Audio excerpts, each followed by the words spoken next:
이러다 홍한테 뺏기는 거 아닐까요? 홍이 1등은 안 되나요? 이 당시 홍은 누구일까요? 전 국민이 아는 홍. 네, 그분일 것입니다. 대선 경선 때 2등 하셨던 홍준표 현 대구시장이시겠죠? 명확하게 정치자금법 위반 아니겠습니까? 우리 차관님 고생 많으십니다.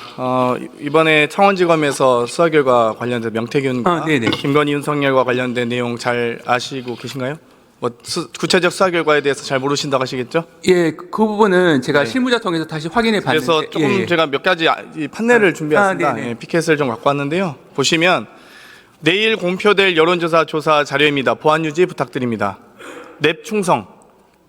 참 부끄럽죠, 사실. 부끄럽습니다. 자, 이러다 홍한테 뺏기는 거 아닐까요? 홍이 1등은 안 되나요? 이 당시 홍은 누구일까요? 전 국민이 아는 홍. 네, 그분일 것입니다. 대선 경선 때 2등 하셨던 홍준표 현 대구시장이시겠죠? 그래서 내일 자체 조사해 보겠습니다. 넵. 윤석열 명태균 텔레그램입니다. 정확하게 대선 조사 결과 보고서라고 21년 10월 21일 PDF 파일로 작성되어 있는데요.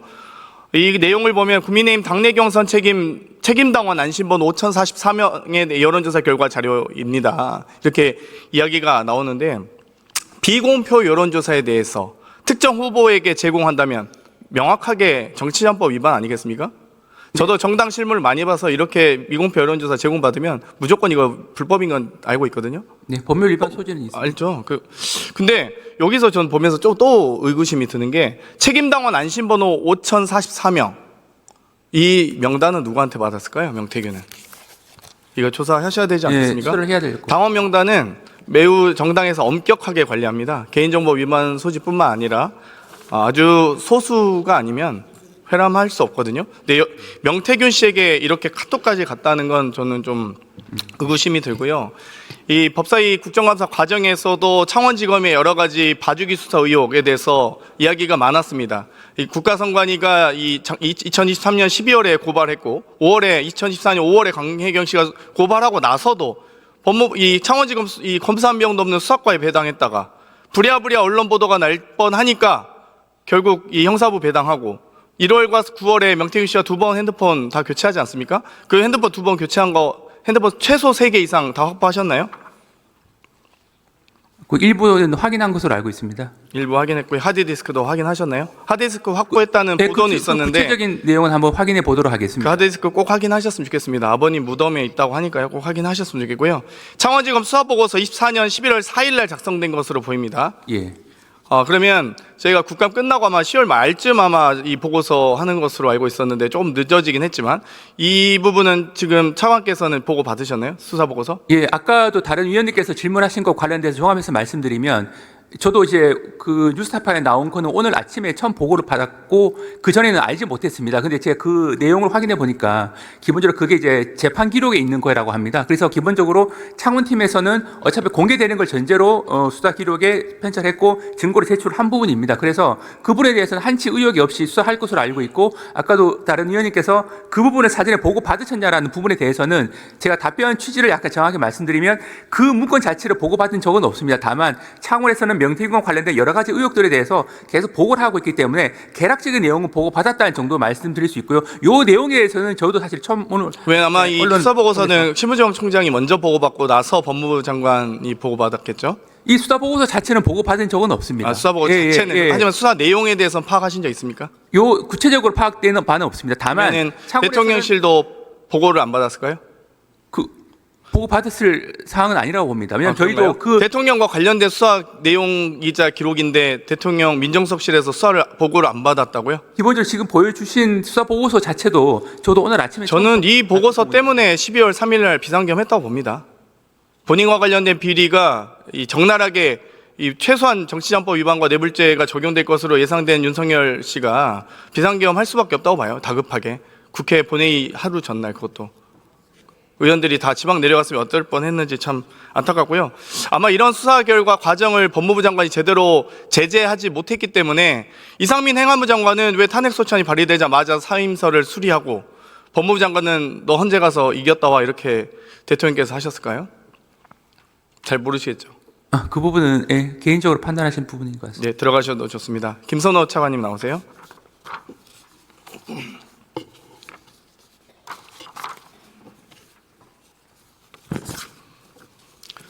오늘 최배영의 억울한 죽음을 밝히기 위해서 노력했던 박정훈 대령 군사법원에서 무죄 선고가 났습니다. 이 선고 결과 동의하시나요? 존중하시죠? 예, 제가 보고받았고 군사법원 일단 판단을 존중합니다. 12.3 내란의 주범인 여인영 방첩사령관, 이진우 수방사령관, 곽정근 특전사령관, 문상호 정보사령관 지금 직무 정지 상태죠? 예, 그렇습니다. 왜 보직 해임 안 하십니까? 예, 보직해임 심의에 관련된 일련의 절차들이 아니 그러시면 안 되고 되죠. 박정훈 대령은 보직해임 심의위원회 구성되기 전에 하셨잖아요. 8월 2일 날 보직해임 하시고 8월 8일 날 사후적으로 의결하십니다. 그런데 이렇게 내란행위의 주범들을 따박따박 월급 다 받게 하고 보직해임 해야 월급도 줄고 제재가 되는 거 아닙니까? 제대로 된 징계 조치 아닙니까? 박정훈 대령은 이 보직해임 심의 의결도 없이 사후적으로 의결하시고 바로 보직해임 하셨잖아요. 그렇지 않습니까? 지금 현재 관련된 인원들에 대한 보직해임은 규정상 기소가 진행이 되면 진행되도록 돼 있어서 기소가 된 이후에 중대한 관련된 진행을 비행위가 하고 적발되면 보직해임 하게 돼 있지 않습니까? 왜 말을 자꾸 바꾸십니까? 있습니다. 예, 기소와 관련된 것 아니 그러니까 이러니까 봐주기 하는 거 아니냐는 의혹이 있는 거예요. 예. 지금 군에서도 제보가 안 들어오겠습니까? 왜 직무정지하냐? 이렇게 중대한 위반 사유가 있는 사람들 당연히 보직해임 해야지. 예, 지금 진행하고 있습니다. 보직해임 사후적으로도 의결 가능하고 중대한 위반 행위에 대해서는 하셔야 된다고 봅니다. 직권으로. 이분들 그리고 기소 날짜도 이미 작년 12월 14일에 여인영 방첩사령관 구속되고 12월 31일 날 기소됐습니다.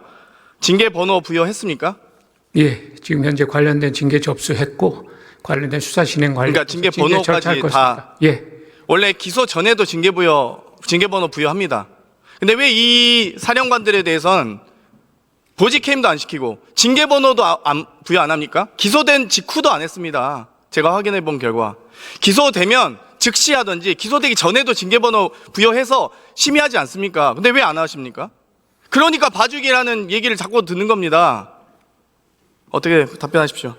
예, 관련된 제가 징계 절차하고 보직해임 절차가 진행이 되고 있는데 지금 의원님께서 말씀하신 그것이 왜 즉각 진행되지 않은 것에 대한 시간적 차이는 제가 한번 가서 확인하십시오. 그때 김동엽 검찰단장도 뭐 여러 가지 저희가 이 질의 과정에서 문제 제기를 했지만 지금 방첩사부터 해서 여러 특전사 법무실장 임용 과정에서 많은 문제들이 있었잖아요. 그것도 확인하셨습니까? 중력급 보직이 왜 대령으로 격상됐는지, 왜 임기가 2년인데 1년밖에 안 됐는데 갑자기 급격히 그렇게 방첩사령관이 좋아하는 법무실장 바뀌는지 그거 확인하셔서 답변을 주셔야죠.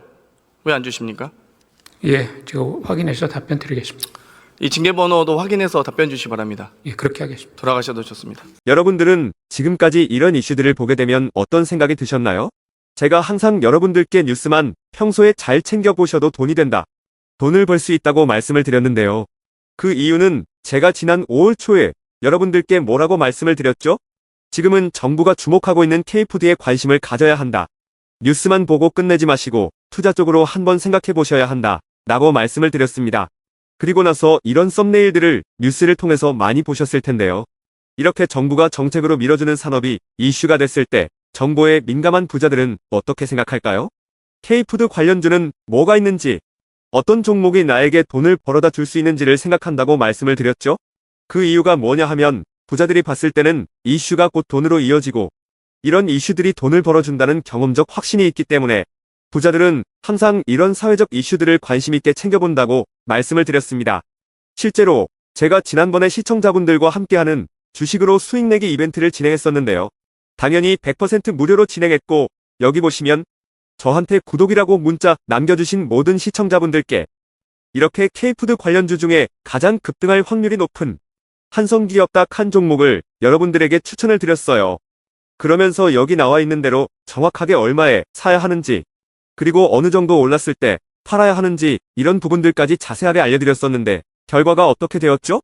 오른쪽을 보시면 아시겠지만 제가 5월 2일에 문자로 이 한성기업을 소개해드리고 나서 주가가 이렇게 2배 넘게 급등이 나왔다.